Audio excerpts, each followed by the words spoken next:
Ok, buenos días. Vamos a dar comienzo a la clase de hoy día jueves. Entonces, primero que nada, ¿alguna duda o consulta de lo que hemos visto hasta ahora, de los ejercicios? ¿Todo bien?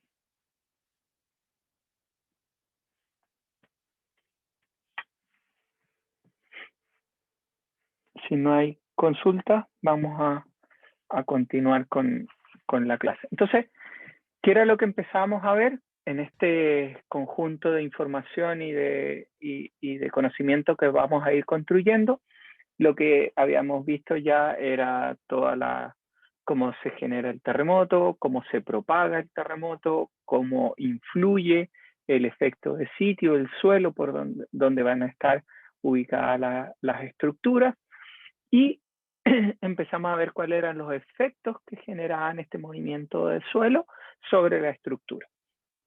Y una forma de determinar este tipo de demanda era a través de los espectros de respuesta, que es algo que estaban viendo en la tarea. Y finalmente, esa demanda es la que nos va a definir cómo diseñamos nuestras estructuras. Finalmente, nosotros teníamos que las estructuras, dependiendo de cuál era su sistema estructural, iban a tener distintas formas de responder y distintos tipos de daños. Cuando veíamos marcos arrostrados, los daños se van a concentrar principalmente, o queremos que se concentren en las diagonales, que los elementos donde van a disipar energía.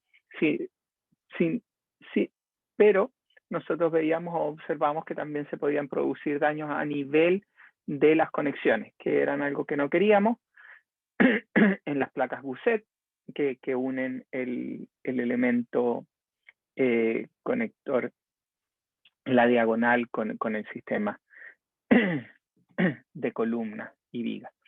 ¿Ya? Después teníamos en nuestro sistema de hormigón armado, podíamos tener distintos tipos de sistemas estructurales, que estaban nuestros sistemas de marco a momento o pórticos a momento, principalmente, y que estos tienen una deformación más de tipo de corte en lo que es la estructura completa, pero internamente tienen esfuerzos a momento, principalmente en lo que son los sistemas de viga y columna.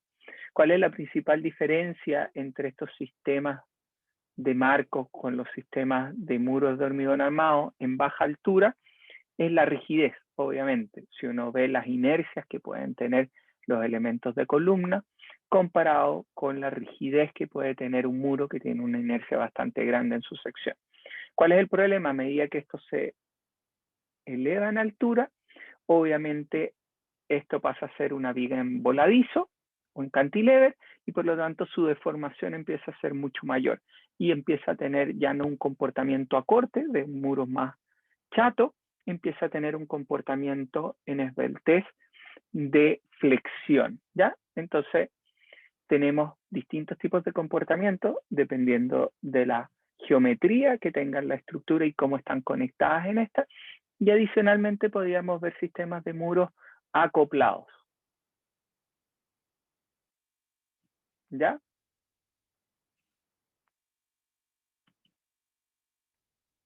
Entonces tenemos nuestro sistema estructural y que tenemos distintos sistemas estructurales y que tenemos que usarlo de distintas formas si queremos ver el uso en losa, dependiendo de cómo es nuestra estructura, el número de pisos, es el sistema estructural que nosotros deberíamos estar considerando, o la posible sistema estructural que podríamos estar considerando.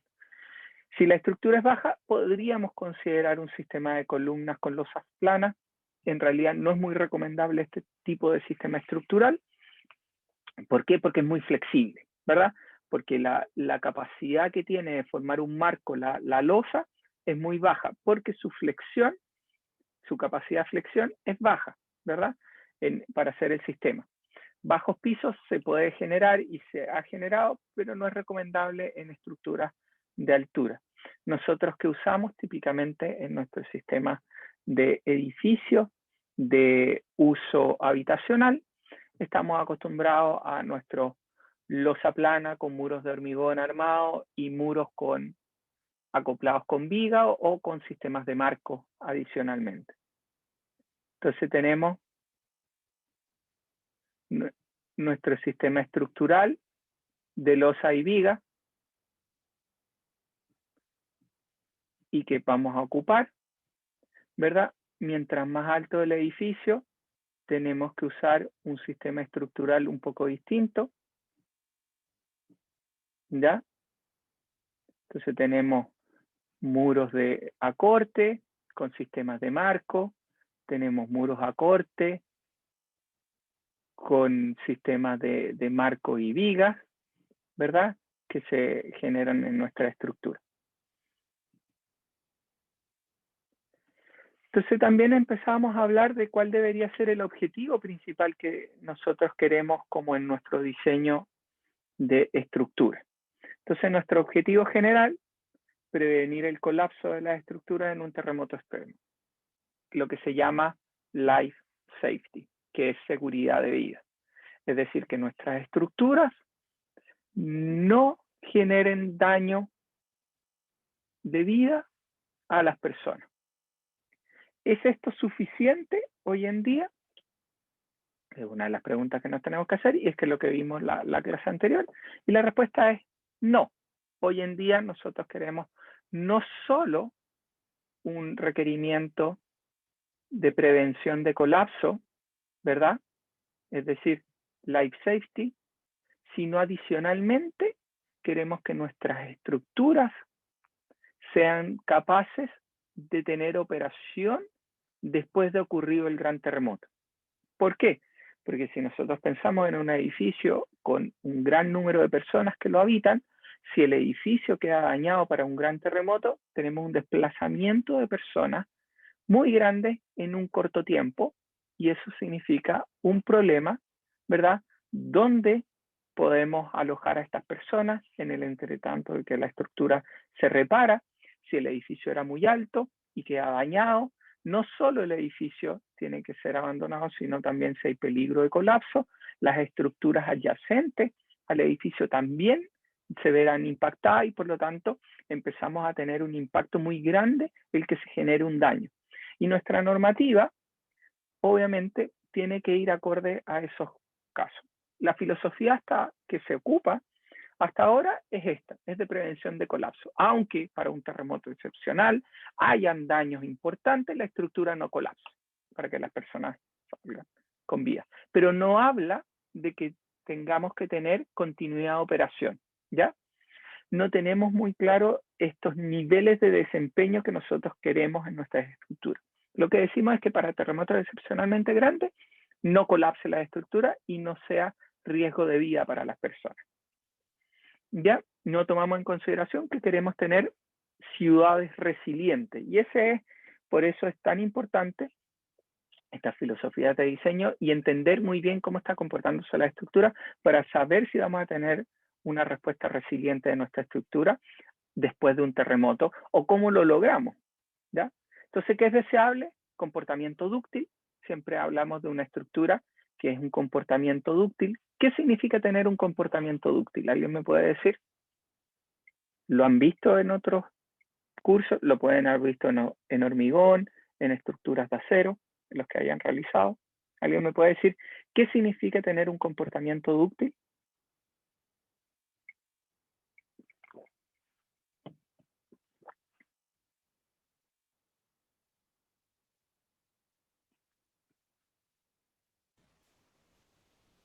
Que permite Profe, soportar. producen deformaciones al existir exceso de esfuerzo. No se corta de una como falla frágil. Exactamente. Una falla frágil es que llega a una capacidad máxima y falla.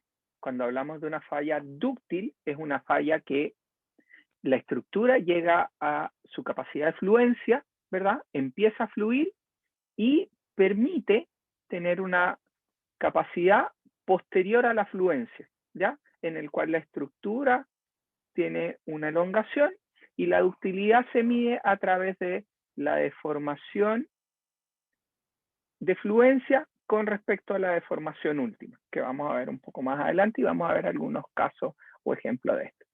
Nosotros queremos limitar el daño y esto es algo súper importante. Limitar el daño es limitar qué nivel de fisura vamos a tener, qué nivel de plasticidad vamos a permitir en nuestras conexiones, qué nivel de rótula plástica estamos llevando, cuál es el giro máximo, porque obviamente nosotros podemos decir, sí, mi elemento estructural es capaz de llegar a este nivel de deformación, pero ¿qué significa ese nivel de deformación? ¿Cuántos ciclos a ese nivel de deformación puede llegar mi estructura? Porque habíamos visto ejemplos en el cual tenemos, si los ciclos de deformación, si las deformaciones son muy altas, pocos ciclos se pueden realizar hasta llegar a la falla. Y lo importante es mantener funcionalidad. Podemos permitir grietas porque obviamente cuando diseñamos nuestra estructura no las diseñamos elásticamente, las diseñamos fisuradas. El hormigón se diseña fisurado. Las estructuras de acero nosotros decimos que van a haber plasticidad y haber fluencia en los elementos estructurales, pero lo que queremos es mantener la funcionalidad. Es decir, fluye, pero ¿hasta qué nivel vamos a permitir? ¿Qué nivel de rotaciones en las vigas? ¿Qué nivel de rotación en la base del muro? ¿Qué nivel de fisura vamos a permitir? Entonces eso nos va a indicar si es que podemos mantener funcionalidad o no. Entonces, si escribimos un poco cuál es la filosofía de diseño de las estructuras de hormigón armado, nosotros vamos a ver que el patrón que se sigue es el siguiente.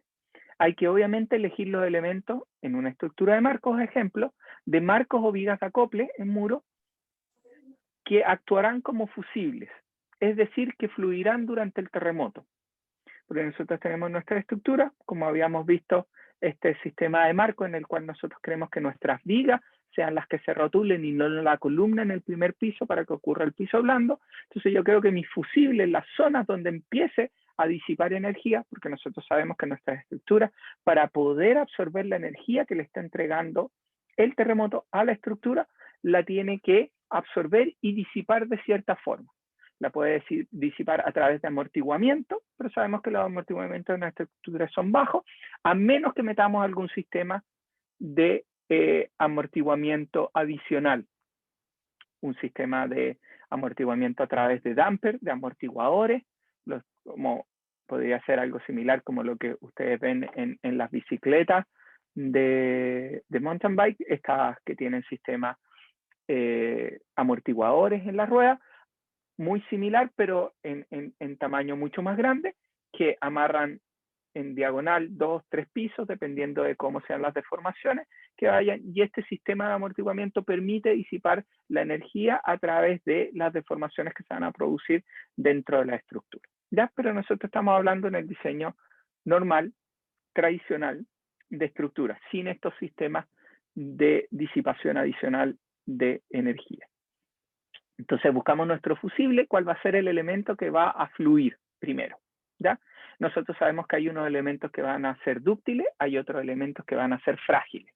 Por lo tanto, obviamente no vamos a tomar como fusible algo que sea frágil, que me produzca una llegada a capacidad y disminuya. Es decir, voy a seleccionar los elementos que pueden ser dúctiles y que necesito que sean dúctiles como mis fusibles para que disipen energía. Los elementos a los cuales tengan fallas frágiles, voy a armarlos de tal forma de que no lleguen a su capacidad máxima y que sea el fusible el que me determine cuánto es la máxima capacidad que puedo entrar dentro de mi estructura. Entonces, detallar los fusibles para que logren resistir grandes deformaciones inelásticas previas a la fractura o inestabilidad, y diseñar todos los otros elementos para ser más resistentes que los fusibles. Esto es, diseñar todos los otros elementos para desarrollar la capacidad plástica de los fusibles. ¿Cuál es el problema en esto? Suena fácil de hacer. El problema es que cuando hablamos de cuál es la capacidad que tiene el fusible, depende de las propiedades del material. Y como nosotros sabemos, nuestras propiedades de materiales las definimos, ¿verdad? Todas tienen una dispersión. Nosotros asumimos, ejemplo, cuando ustedes definen hormigón, ¿qué definen? Yo quiero que el hormigón tenga un FC de tanto, con una confiabilidad mayor al 90%, mayor o igual al 90%. ¿Qué me indica esa confiabilidad? ¿Qué indica decir eso? Que el FC sea 210 kilos por centímetro cuadrado de capacidad, ¿verdad? Con un 90% de confiabilidad. ¿Qué me está diciendo esa? ¿Alguien me puede decir? ¿Me puede comentar?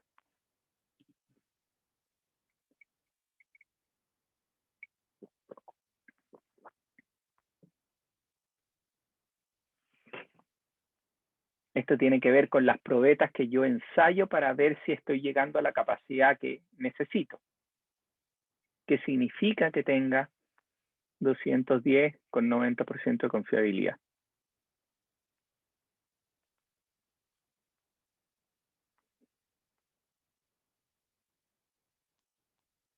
Siempre, si yo tengo 100 probetas, ¿qué debería pasar en esas 100 probetas? Si yo ensayara. En 90 se alcanza el 210. En el 90 tienen capacidades mayores a los 210, ¿verdad? Muchas gracias, Francisco. Entonces, ¿qué tenemos ahí? Tenemos que obviamente no te van a dar todas 210. Unas van a dar solo 220, otras van a dar un poco más. Por lo tanto, la capacidad del material es mayor. El fierro pasa lo mismo. Yo tengo un cierto nivel de confiabilidad que quiero que mi capacidad sea tanto. Y después yo tengo un endurecimiento. Es decir, la barra fluye, pero no es un plato completo, sino hay un pequeño endurecimiento, dependiendo si la barra era en rollo y se estiró, dependiendo de cómo sea la barra que estemos analizando. Entonces, las propiedades resistentes del fusible siempre van a ser un poco mayor a las nominales que nosotros tenemos, y tenemos que considerar eso para saber cuál es la sobreresistencia que tienen esos elementos, y a partir de esa sobreresistencia poder diseñar nuestros otros elementos para que desarrollen la capacidad plástica de los fusibles. Porque puede ser que yo haya diseñado nominalmente y creo que esa va a ser la capacidad, y no, esta va a tener una capacidad mayor de lo que nosotros estamos pensando. Entonces, cuando hablamos de falla frágil, falla dúctil, veamos un ejemplo simple en una viga en la cual cantilever o en voladizo, y tenemos una carga puntual aplicada sobre la estructura. Entonces, obviamente, nosotros tenemos nuestra misma cuantía de acero longitudinal, por lo tanto asumimos más o menos la misma capacidad de fluencia, y lo que diferenciamos son los estribos que nos permiten la capacidad corte del elemento. Y obviamente, si tenemos los estribos muy separados, su capacidad de corte va a estar limitada. Y nosotros sabemos que la capacidad de corte de este elemento, una vez que llega a su capacidad máxima, va a ser frágil, porque va a fallar, porque la cuantía de fierro no va a ser lo suficiente para poder, la fisura que se va a producir acá, ¿verdad? Depende de la dirección donde esté la carga, la fisura que yo voy a observar no va a ser capaz de absorber la capacidad completa con toda esta cantidad de fierro que tengo acá, y por lo tanto voy a llegar a su capacidad máxima y voy a empezar a ver una reducción de la capacidad hasta la falla, ¿ya? Y tengo lo que se llama una falla frágil. Llego al máximo y rápidamente caigo. Ahora, si yo aumento los estribos, voy a tener una mayor capacidad en esta zona, voy a tener un mejor confinamiento del hormigón, por lo tanto en flexión, el hormigón que está dentro de la sección va a seguir soportando la capacidad de fuerza que hay en este elemento de acero, más el acero que tengo acá, y voy a permitir una fluencia de esto resistiendo la capacidad corte que está en la sección, porque obviamente al aumentar la fisura voy a aumentar el daño en el hormigón, por lo tanto mi elemento, la capacidad de corte la tengo que seguir manteniendo, pero voy a tener estructuras mucho más dañadas, el hormigón está mucho más dañado, por lo tanto su capacidad va a ir disminuyéndose hasta que llega un punto en donde existe una falla. Pero entre el punto de fluencia y el punto en el cual empiezo a tener ruptura, hay una capacidad. Típicamente nosotros queremos estar siempre en esta zona, no en la zona de caída. No queremos tener un diseño porque ya estamos en una zona donde vamos a tener problemas. Ya el nivel de daño es mucho mayor, ¿verdad? Pero obviamente en esto no estamos hablando cuál es el nivel de fisura que está acá, ¿ya? ¿Qué pasa si ahora yo hago un ciclo de carga acá? ¿Ya? No es lo mismo tener en un elemento que es solo en pushover, es decir, una carga incremental, que una carga cíclica. Hay efectos adicionalmente. Y obviamente, si aumento mucho más el confinamiento, voy a mejorar el comportamiento del hormigón que está acá, las fisuras las voy a estar limitando, voy a permitir que mi barra de acero pueda estirarse sin problema, manteniendo capacidades. Por lo tanto, voy a tener una mayor capacidad de fluencia que va a estar dado, principalmente esto por la capacidad de alargamiento que tiene la barra longitudinal. En los de arriba, en voy a tener que esto está dado por la capacidad que tiene la estructura en capacidad a corte, ¿verdad? Antes de llegar a falla. Y aquí yo ya estoy manteniendo la capacidad a corte al nivel de fluencia que quiero. Y lo que estoy viendo acá es la falla debido a un alargamiento de las barras, es decir, esta fluencia de la barra flexión. Y que obviamente el acero nosotros debemos tener una gran capacidad de fluencia y por lo tanto me permite tener una gran capacidad antes de llegar a la falla. Por lo tanto, la ductilidad, que la medimos como la razón en cuanto yo veo la falla o la deformación última con respecto a la deformación de fluencia, en la razón va a ser mucho más grande que en esta. Por lo tanto, la ductilidad en es mucho más bajo con respecto a la ductilidad que estamos viendo en este punto. ¿Alguna duda o consulta acerca de estos conceptos? Los vamos a ver con mayor detalle cuando veamos los espectros de respuesta inelásticos, que son nuestros factores de reducción. ¿Profe? ¿Sí? ¿En qué tipo de construcción de alguna forma se requiere que la ductilidad sea mucho más alta? Mientras por lo menos estos son grados de diseño que uno habla. Uno habla de un diseño ordinario, un diseño intermedio y un diseño especial. Por lo menos las estructuras en alta sismicidad necesitan estar diseñadas con un detallamiento especial. Nosotros permitimos en algunos casos un detallamiento más ordinario, pero lo que hacemos es que nosotros tenemos la confianza de que en ningún terremoto voy a pasar esta capacidad última. ¿Y cuál es el problema de eso? Que tener claro que la demanda nunca se vaya a pasar es un riesgo muy alto, porque no hemos todavía medido el terremoto más grande y siempre podemos tener un terremoto mucho más grande. Entonces, en la normativa se permite, pero en ciertos tipos de estructuras, en las cuales vemos que nuestra demanda nunca ha sobrepasado la capacidad y por lo tanto nuestra demanda de diseño es mucho más alta. En nosotros diseñamos mucho más bajo porque lo que estamos permitiendo es que la estructura entre en rangos altos de fluencia. Obviamente, yo preferiría estar mucho más cercano en esta zona que a grandes deformaciones, porque grandes deformaciones me implica mucho mayor daño. La grieta es mucho más grande, las fisuras son mayores y mi capacidad se puede ver alterada en los ciclos de carga y descarga. ¿Ya? Por lo tanto, ¿yo quiero tener esta capacidad remanente? Sí. ¿La quiero utilizar? No. ¿Verdad? Si uno se pone a pensar, es como cuando uno tiene un seguro de salud y tiene el sistema de previsión de salud normal. Yo quiero, ¿verdad?, que mi sistema de previsión de salud me cubra para cualquier evento y sería como esta capacidad que yo tengo, y el seguro sería la capacidad de utilidad mayor que tengo. No la quiero llegar a ocupar, pero me siento más seguro de tenerla ahí por si sobrepaso la capacidad que yo tengo. ¿Ya? Ok, muchas gracias. No hay ningún problema. Entonces, lo del sistema de salud no tiene nada que ver con política para que no se malinterprete. ¿Ya? Solamente un ejemplo de lo que uno quiere, qué capacidad uno quiere ocupar y cuánta más estamos requiriendo tenerla como de guardado para tener una capacidad mayor por si la demanda a la cual yo estoy estudiando es mucho mayor de la que yo definí o me veo expuesto a un terremoto mucho más grande de cualquier cosa que yo haya medido. ¿Ya? Entonces, cuando vemos sistemas de marco en estructuras, típicamente son estructuras de oficina que nos permiten un layout mucho más amplio, ¿verdad? Pero en oficina nosotros queremos tener la facilidad de poder ir moviendo, reestructurando dependiendo de oficina a oficina. y por lo tanto lo que se trata de buscar es un espaciamiento mucho más libre dentro de la estructuración, ¿verdad? Espacios más, plantas más libres que puedan acomodarse rápidamente y por lo tanto el sistema de marco me permite. Obviamente estos sistemas de marco van a tener el problema de que mientras más alto es mi edificio, voy a tener que usar secciones mucho más grandes, porque ¿qué es lo que yo quiero? Yo quiero tener una buena capacidad de resistencia y quiero limitar las deformaciones dentro de mi estructura. ¿Y qué me va a pasar con el marco? El marco va a ser mucho más flexible que un sistema rostrado o un sistema de muro.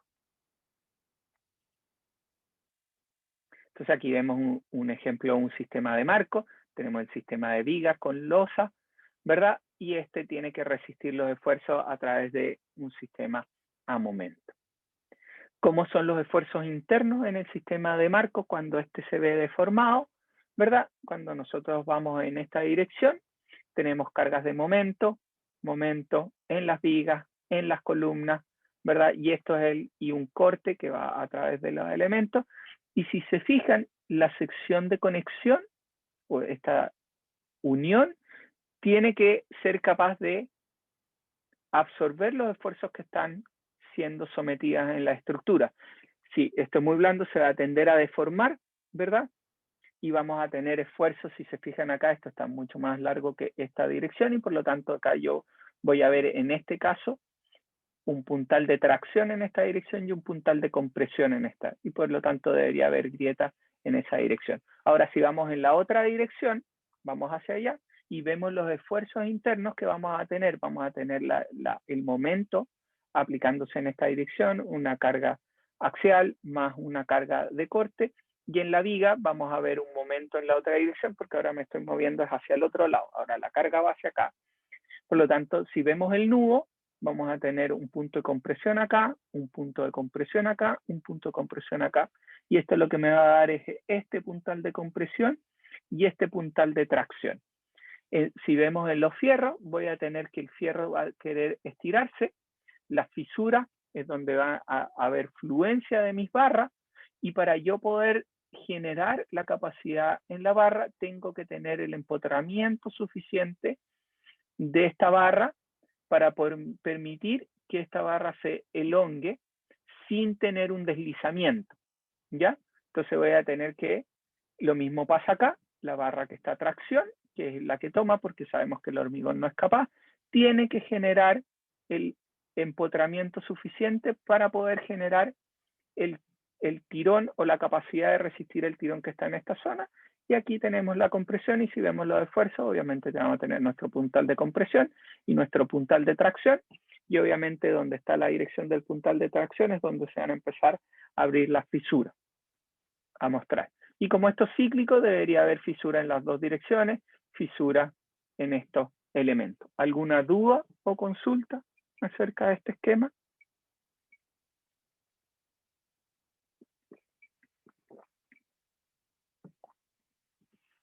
Perfecto. Entonces ahora si lo viéramos esto cíclico, yo lo que quiero idealmente es tener un comportamiento lo más robusto posible. ¿Y qué significa más robusto posible? ¿Qué es el área que está bajo estas curvas? Si esto es fuerza y esto es desplazamiento. ¿Qué es esta área?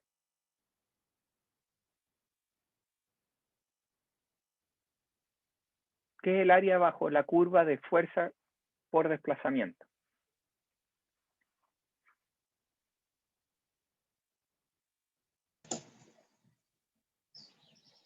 Como la energía. Exactamente, la energía. Muchas gracias, Camilo. Entonces lo que nosotros tenemos es energía, que es el área bajo la curva. Por lo tanto, ¿dónde veo que hay más energía absorbida?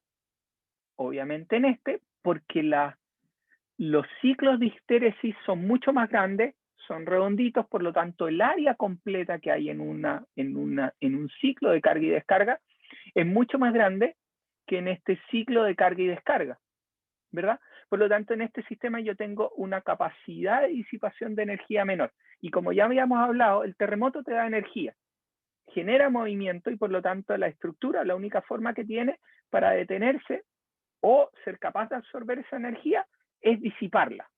¿Y cómo la disipa? A través de disipación, de amortiguamiento, que sabemos que es baja, O lo otro es, si las capacidades son mayores, es a través de la disipación por energía por deformaciones que se van a producir más allá del rango elástico, entra en una respuesta inelástica.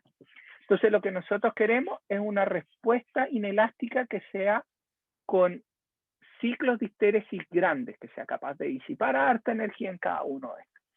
Entonces lo que nosotros vemos que en este sistema tiene mucha mayor capacidad que en este. ¿Y cuál es la principal diferencia? Tienen la misma cantidad de fierro, es lo que veíamos anteriormente acá. Es cuál es nuestro nivel de confinamiento del hormigón. Entonces lo que nosotros tenemos acá, si se fijan acá, tengo un mayor nivel de estribos, voy a poner los estribos mucho más cercanos uno del otro en altura, voy a tener estas trabas que me permiten que el hormigón que está dentro esté confinado, tenga una mayor capacidad, ¿verdad? En cambio en este voy a tener los espaciamientos mucho más separados, por lo tanto cuando se ocurra el proceso de fisuración que yo veo, en el otro voy a tratar de restringir la fisuración a mucho más cortos, con lo cual mi hormigón se va a ver menos dañado en cada uno de estos ciclos. Voy a disipar en mucho más espacio, en pequeñas fisuritas, el daño. No voy a concentrar las fisuras en una sola grande, que me va a producir un daño mayor, y por lo tanto voy a tener una capacidad. Y lo otro importante que ven, ¿qué pasa a medida que yo hago el ciclo comparado en esta, comparado con esta? ¿Qué diferencia ven?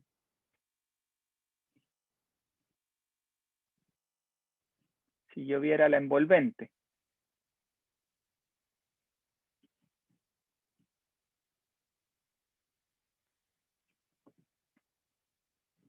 ¿Cómo es esta envolvente comparado con esta?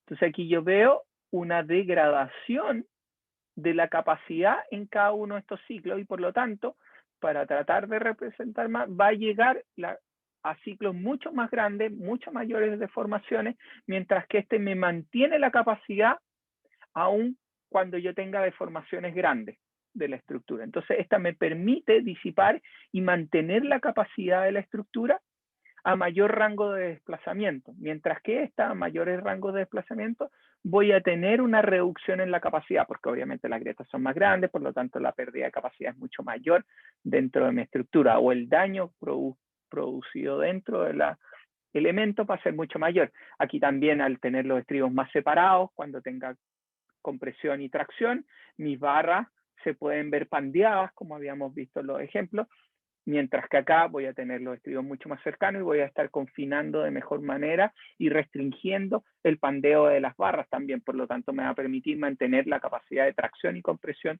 de esas barras mucho más tiempo. ¿Alguna duda o consulta acerca de esto? ¿Y cuál es la idea detrás de es un buen detallamiento? Entender bien qué es lo que está pasando, qué es lo que yo quiero y después cómo logro esta respuesta. Entonces, cuando uno ve en un ciclo de carga, lo que está viendo, de nuevo, en nuestra viga simple, vemos una carga puntual, se genera grieta, yo lo que quiero es tener una disipación en varias grietas, no en una sola, porque mientras más voy a tener una disipación mayor, llegar a una capacidad sin perder resistencia. Cuando vuelvo en un sistema a una capacidad similar a la que tenía en la otra dirección, y después cuando vuelvo llegar a la misma capacidad y seguir con ciclos de histéresis grandes. Ese es lo que yo trato de buscar. Y esto se verifica a través de ensayos, a través de análisis experimentales. Entonces, ¿qué es lo que yo quiero? Si yo viera un marco, quiero una respuesta robusta, ¿ya? Los ciclos de histéresis lo más grande posible, que mantengan esta capacidad entre un ciclo y otro. Si tengo esto pinch es bueno, pero mantiene capacidad, pero la capacidad de energía que estoy disipando es mucho menor. ¿Y qué se produce esto? Típicamente cuando tenemos esto es que se abren grietas y se cierran. Entonces, entre el momento que la capacidad baja, y aquí para cerrarla tengo que generar un deslizamiento y vuelvo hasta que se cierra la grieta y vuelve a tomar capacidad. Y esto es lo que pasa, que son distintos tipos de comportamiento. Este es bueno, obviamente mantengo capacidad, pero siempre lo ideal es lo más robusto posible y lo más circular posible. Entonces, ¿qué es lo que está pasando en el proceso? Si viéramos con viga, porque es la forma más simple en sistema de marco, porque nosotros queremos que las vigas sean las que disipen la energía en el sistema de marco, todavía no nos metemos en muro. Tengo un giro, llego a mi momento de fluencia. ¿Qué significa esto? La curvatura llega a curvatura de fluencia. ¿Qué significa esto en la estructura? Que justo estoy llegando a la capacidad donde, si nosotros tenemos la curvatura de fluencia, nosotros sabemos que la curvatura es cuánto está rotando la cara, entonces cuánto es la deformación, me define cuál es la deformación que yo tengo en la parte superior. Y esa deformación que voy a tener en la parte de arriba es justo la deformación de fluencia de las barras de acero. O si estoy viendo un sistema de marcos de acero, es justo cuando empieza en fluencia. Y una vez que empieza en fluencia voy a tener un largo donde se me rotula el elemento y en esa zona voy a empezar a aumentar y en el resto voy a aumentar lentamente la capacidad. Siempre va a estar aumentada en la zona de porque voy a necesitar una mayor rotación porque ya estoy en la zona más plana para aumentar un poco la capacidad de fluencia que tiene, la capacidad de momento que puede resistir. Entonces yo voy a tener mi momento, que es la capacidad de momento elásticamente a esta fluencia, y después lo que aumenta es lo que me permite por el endurecimiento de las propiedades de los materiales. Entonces, ¿qué es lo que yo quiero? Quiero un mecanismo que sea en las vigas, donde se me produzcan las rótulas, no a nivel de un mecanismo de primer piso blando, en donde la columna se me produce. ¿Y cómo logro esto? ¿Alguien me puede decir cómo uno lograría tener este mecanismo de respuesta en que las columnas no fallen y sean las vigas las que empiecen a rotularse primero? Haciendo las conexiones más rígidas. Algo por ahí es lo que se llama columna fuerte, viga débil, que está relacionado con la conexión. Que lo que yo quiero es que mi capacidad de la viga, ¿verdad?, sea menor a la capacidad que tienen las columnas. Entonces lo que yo quiero es que la sumatoria de momento de las columnas sea mayor o igual a 6/5 de la capacidad de todas las vigas que llegan al nudo. Entonces yo lo que quiero es unas columnas fuertes con respecto a unas vigas débiles, que se llama columna fuerte, viga débil. Y con esto yo sé que la capacidad de la viga es la que se va a alcanzar primero. ¿Y cómo logro esto? ¿Verdad? Tengo que cumplir esta ecuación que se ve, típicamente está escrita en distintas normativas de hormigón armado, como la CI 318, y si toman el curso de hormigón 2, la van a ver.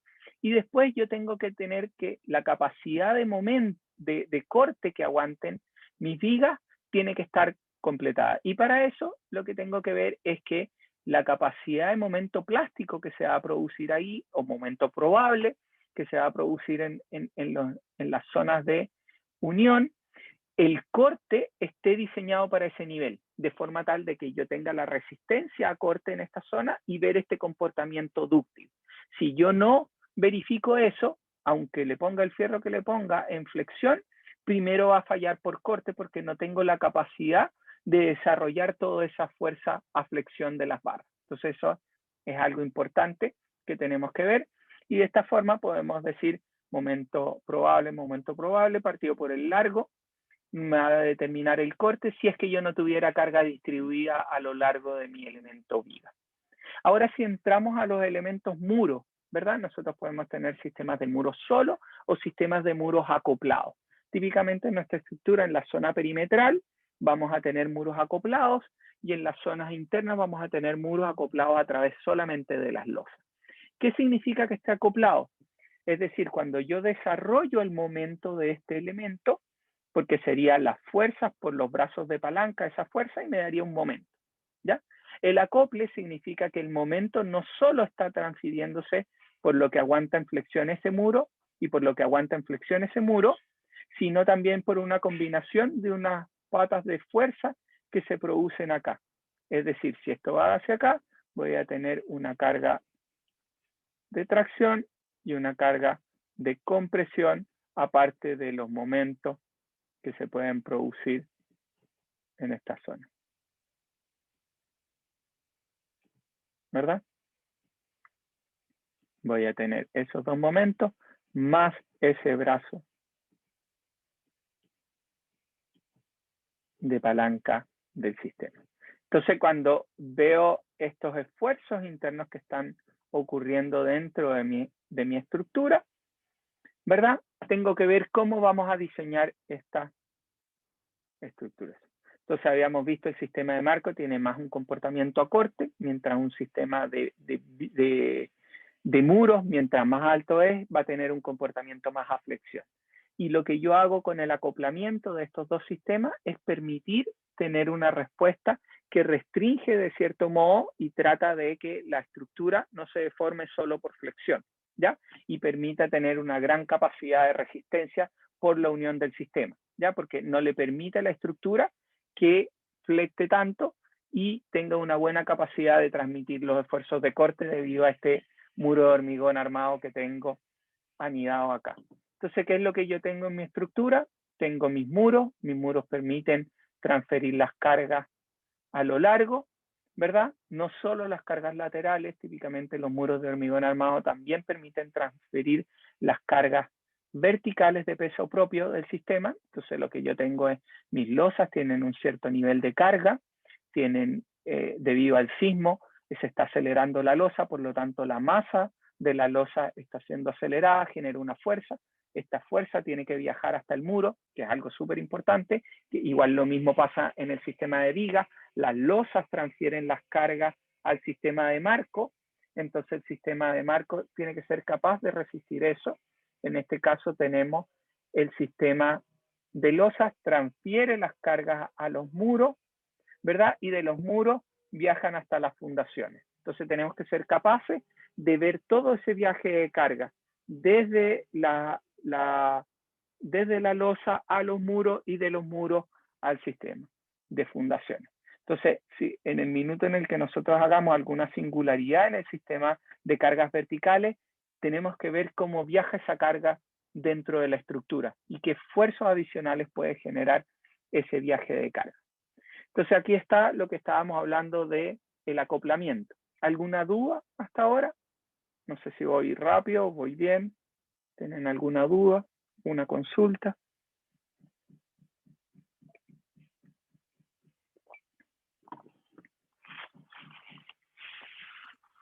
Todo bien, profe. Perfecto. Entonces, lo que tenemos cuando hablamos de sistemas de muros, podemos tener solo el muro, en el cual si yo le aplico una carga, obviamente esta carga va a generar un corte y solamente un momento, ¿ya? Que tiene que ser resistido por el muro. Mientras mayor es mi sistema, tengo acá ahora el muro, lo perforé y tengo unas vigas. Este muro, ¿verdad? Si yo veo internamente, obviamente esto va a transferirse en una serie de fuerzas, una fuerza de compresión acá y fuerza de tracción a lo largo de dependiendo de dónde esté el eje neutro. Pero cuando yo veo este sistema tengo vigas, ahora lo que voy a tener es un par más un grupo de momentos adicionales. Entonces, cuando uno habla cuál es el nivel de acoplamiento de estos muros, es cuánto del momento total de este M se está llevando por este par de acción de carga. ¿Y por dónde va a viajar ese par de acción? La tienen que ser capaces de tomar estas vigas. Al final, cada una de estas vigas, cuando yo veo la transferencia de cargas que hay acá, es debido a estas vigas que están acá. Es decir, cuando esto se deforma, esto va a generar un corte hacia arriba y un corte hacia abajo, ¿verdad? Y ese esfuerzo de corte que se va a transmitir al muro es esta carga de compresión que llega acá y que tengo que ser capaz de tomarla cuando estoy empujando el muro hacia allá. Cuando voy en el sentido contrario, pasa lo opuesto y me van a generar estos tirones, porque obviamente al deformar, esto se quiere deformar así, y esto quiere tirar hacia arriba, y esto quiere tirar hacia abajo, que me genera ese par de fuerza. Por lo tanto, yo tengo que ser capaz de esta viga absorber ese esfuerzo de corte, y vamos a ver cómo lo vamos a lograr eso, y tengo que también ser capaz de transferir al muro en la parte de abajo. Entonces, mientras mayor es el acople, es decir, mientras más contribuya este esta componente TD, que es el brazo por el par de fuerzas, más contribuye al momento total, mayor es el valor de acople. Que nosotros vemos haciendo análisis numéricos que hemos hecho con alumnos no lineales de estructura, hemos visto que el acoplamiento parte en un valor alrededor del 50, 60% de acoplamiento, 70% de acoplamiento en sistemas estructurales, dependiendo cómo lo hacemos, y rápidamente, dependiendo de la capacidad, pueden bajar a un 20% de acoplamiento. Es decir, del momento total, un 20% corresponde a este par de fuerza y que tengo que ser transmitido. Cuando ya hay fluencia de la par, porque ahora lo que tengo es un comportamiento más a flexión de estos dos muros. Cuando tengo cero acoplamiento, estoy diciendo el momento total se reparte solamente en este par, en esta fuerza de momento M1 más M1 en el otro, o M2, que debería ser acá. ¿Verdad? Este M1 es M2, este debería ser M1 es M2.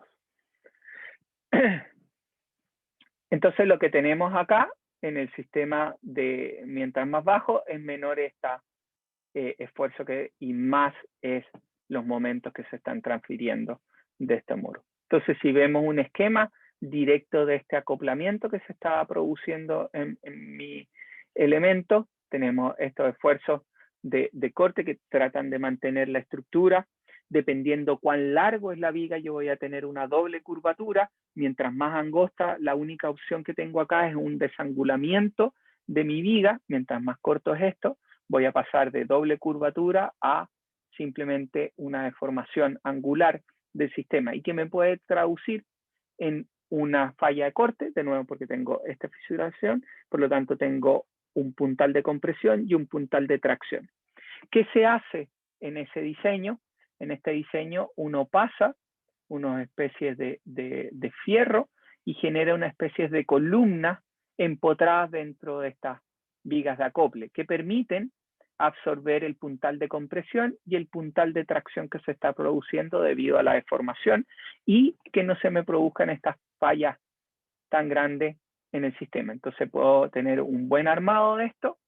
Si llego a capacidades muy altas, puedo tener un deslizamiento al final porque la capacidad ya no es porque el hormigón, sino es simplemente por fricción que se produce una falla final en la zona y hay un deslizamiento del sistema y que llega a una capacidad baja.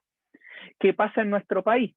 No todo es tan sencillo, ya no tengo solo el marco, sino lo que tengo es sistemas acoplados complejos, ¿verdad? Tengo estructuras amarradas en varias direcciones, ¿verdad? Puedo tener estos sistemas complejos y por lo tanto voy a tener que ver cómo estos elementos se unen para poder resistir los esfuerzos sobre mi estructura, ¿ya? ¿Alguna duda o consulta hasta acá?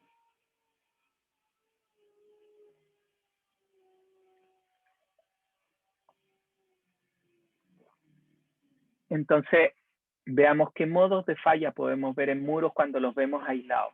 Entonces, cuando vemos muros aislados, si es chato, el tipo de falla que yo voy a observar principalmente son fallas a corte, es decir, fallas diagonales, ¿verdad? Que pueden ser por un puntal de compresión en la zona, puedo tener un arrancamiento del sistema, ¿verdad? Pero puedo ver un deslizamiento de uno de los bloques al producirse la grieta, si no tengo el suficiente amarre en estas zonas por los fierros horizontales, no voy a ser capaz de transferir ese esfuerzo de carga y puedo tener un deslizamiento de ese bloque, que se me forma, las barras ahora son las que únicamente resisten ese esfuerzo y puedo tener un deslizamiento o puedo tener un deslizamiento a nivel de las bases, es decir, se genera por corte por fricción en la parte inferior un deslizamiento.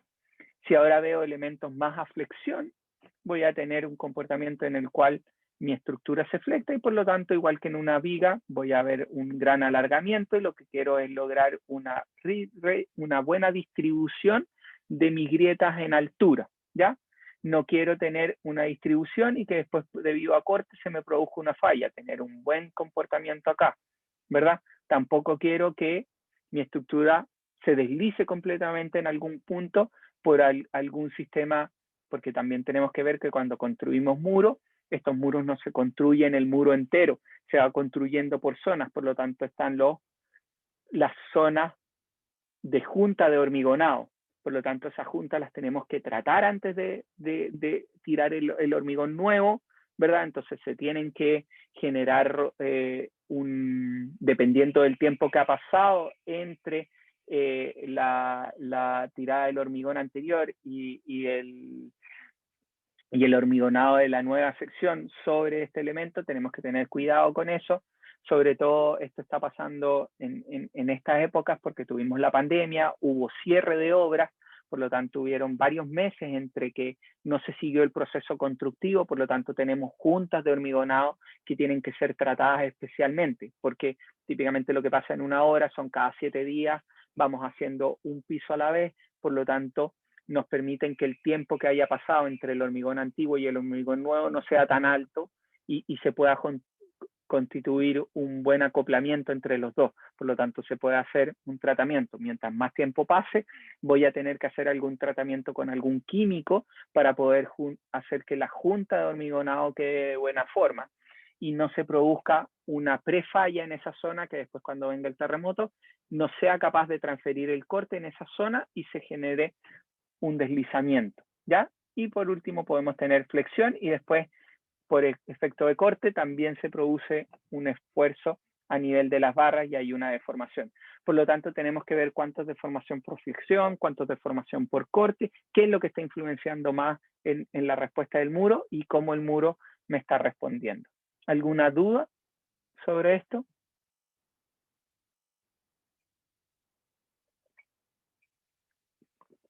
Entonces nosotros tenemos, cuando llegamos al diseño, obviamente estamos acostumbrados, o lo que hemos visto en clase, de hormigón armado y en distintos, son estos muros rectangulares simples, en la cual nosotros sabemos que igual que en las vigas, vamos a tener una carga axial, compresión, flexión y corte. Y por lo tanto tenemos que diseñar las armaduras de borde, los fierros horizontales, para poder resistir las demandas de corte, ¿verdad?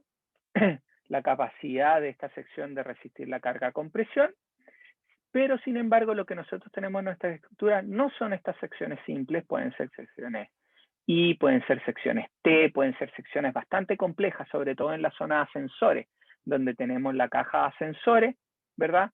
Con secciones libres por un lado, tenemos la caja de escalera, tenemos las distintas opciones que tienen en nuestra estructura de muros, de separación de departamentos unos con respecto a los otros, que me van a generar secciones de muros bastante complejas que tenemos que ser capaces de analizar de buena forma. Entonces hay que tener cuidado cuando uno analiza esto. Si, por ejemplo, yo estoy diciendo que estoy generando un momento en esa dirección, con adicionalmente una carga de compresión en ese sistema, lo que yo voy a tener cuando me comprima, voy a estar comprimiendo toda esta zona de acá, voy a estar traccionando esta ala. Imagínense ahora si yo no tuviera esta y fuera solo la cabeza de hormigón, ¿verdad? Hasta ahí, que yo voy a estar comprimiendo. Voy a estar comprimiendo todos estos fierros que se están traccionando, más todos estos fierros que se pueden estar traccionando contra esta cabeza de hormigón. Por lo tanto, obviamente, puede que yo no sea capaz de generar la fluencia completa en esta barra, ¿verdad? Que se estire antes de llegar a la falla en este punto, porque voy a tener que comprimir demasiado el hormigón en esta zona para poder balancearlo con los esfuerzos de tracción que se producen en la barra. Lo mismo pasa si yo viera un momento ahora hacia esta dirección y no en la otra. Y adicionalmente nosotros tenemos que pensar que nuestras estructuras no están simplemente sometidas a una carga hacia allá o una carga hacia acá. Durante un terremoto tenemos demanda en las dos direcciones, por lo tanto tenemos un acoplamiento de estos esfuerzos en qué dirección se está generando. Por lo tanto, yo puedo tener una demanda hacia acá y una demanda hacia acá que me produce una compresión mayor en esta cabeza de muro con respecto a bastantes fierros que están en esta zona traccionándose y por lo tanto tengo que ser capaz de medir ese nivel de esfuerzo en esa zona. ¿Alguna duda o consulta hasta acá?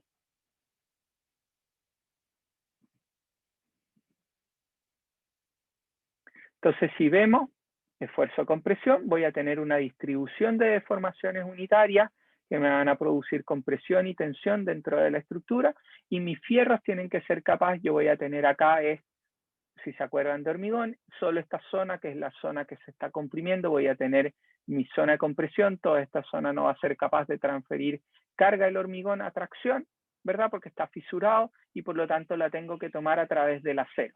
Mientras más distribuido tenga mi acero, ¿verdad? Voy a tener que generar deformaciones mucho más grandes en esta zona para generar una fuerza mayor en este punto, ¿verdad?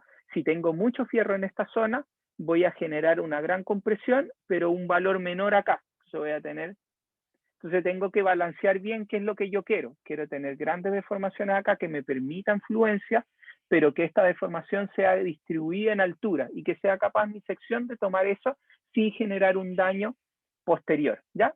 Todo esto se ve con mayor detalle en hormigón 2. Acá es simplemente la filosofía que hay detrás, que es lo que nosotros tenemos que tener cuidado cuando diseñamos, y por eso nuestros diseños hoy en día tienen que en la zona crítica, que es la zona donde hay mayor esfuerzo, sea capaz de desarrollarse la rótula plástica, es decir, sea capaz de fluir, sea capaz de plastificarse esa zona y distribuirse en altura y permitir que el edificio genere rotaciones sin generar daño, que es lo que vimos en el terremoto del 2010, que la cabeza del hormigón llegaba a demandas de compresión mucho más grandes que las posibles y se generaba una fisuración. ¿Ya? Entonces tenemos que tener cuidado hacia dónde está el momento aplicado en la estructura y dónde voy a ver daño dentro de esta. Modos de falla, vamos a ver cuando una estructura está diseñada, está comportándose a corte, voy a ver este comportamiento en mi estructura, es más de pinching, ¿verdad? ¿Por qué? Porque llego a una deformación máxima, se produce la grieta, se produce una deformación hacia el lado, y después cuando yo vuelvo tengo que cerrar esta grieta para volver a generar un locking de la zona de interfaz que hay, para poder empezar a cargar hacia el otro lado nuevamente y poder llegar a la capacidad máxima. Y lo que voy a ver con este daño que se va produciendo a medida que voy ciclando de un lado a otro es una pérdida de capacidad de la resistencia, debido a que las barras se están fluyendo, el hormigón se está dañando y por lo tanto tengo una pérdida de capacidad. Esta capacidad va a verse influida no solo por la demanda de deformación, sino también por el nivel de compresión al cual está siendo sometida la estructura. Por lo tanto, es importante cuando vemos este acople, vamos a tener estos muros transfiriendo carga de compresión, más efectos de momento, y por lo tanto tengo que tener cuidado de cuál es la capacidad que está tomando esta estructura, cuál es el nivel de carga axial, ¿verdad? Cuando tenemos carga de niveles axiales, con baja carga axial, con alta carga axial, vemos un poco más de capacidad, pero rápidamente cuando se llega al máximo, decae abruptamente. Este te permite tener una capacidad remanente a medida que va disipándose. En flexión, por el otro lado, igual que lo vimos en las vigas y en las columnas, quiero tener una capacidad circular de mucha mejor capacidad robusta de disipación de energía a lo largo de los ciclos de carga y descarga. En este caso, tengo mi distribución cíclica, ¿verdad? Cuando veo el muro en compresión, con flexión. Si no tengo un armado del borde de buena forma, lo que voy a llegar es a capacidades, voy a tener una utilidad hasta que llegue a la capacidad máxima del hormigón, y una vez que llego a esta capacidad máxima, tengo una falla abrupta. Mientras mejore mi confinamiento y puedo resistir mayor carga, voy a tener un comportamiento mucho más dúctil de la estructura. Y esto se ve acentuado dependiendo del tipo de estructura. En este caso, por ejemplo, aquí vemos un borde de una sección T. Obviamente, cuando estoy comprimiendo, estoy traccionando toda esta zona, y si se fijan acá, en la compresión llego a una capacidad máxima, el hormigón ya no es capaz de resistir porque no hay un buen confinamiento en esta zona y tengo una falla abrupta, ¿ya? Mientras que si yo confino de mejor forma, si se fijan, tiene un mayor confinamiento en la zona, permite tener un balance de las fuerzas que estoy fluyendo estas barras de acero en esta zona de compresión, y por lo tanto tengo una mayor capacidad de disipación y no tengo una pérdida abrupta. Obviamente en la otra dirección voy a estar traccionándose y voy a tener toda esta cabeza para poder comprimir, y por lo tanto tengo un comportamiento similar a lo que veía en el muro rectangular, ¿ya? Porque tengo estos son los fierros que se están fluyendo y están balanceándose con esta cabeza de hormigón en esta zona. ¿Alguna duda o consulta? Estamos casi en la hora. Si tienen alguna duda o consulta.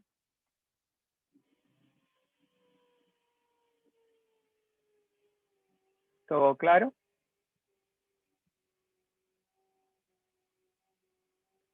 Si no hay duda o consulta. Perfecto, muchas gracias. Si no hay dudas o consultas, les doy las gracias a todos por haber asistido a clase y que tengan un buen fin de semana y sigan cuidándose, y nos vemos el día martes. Que estén bien. Chao, profe. Chao, profe, nos vemos.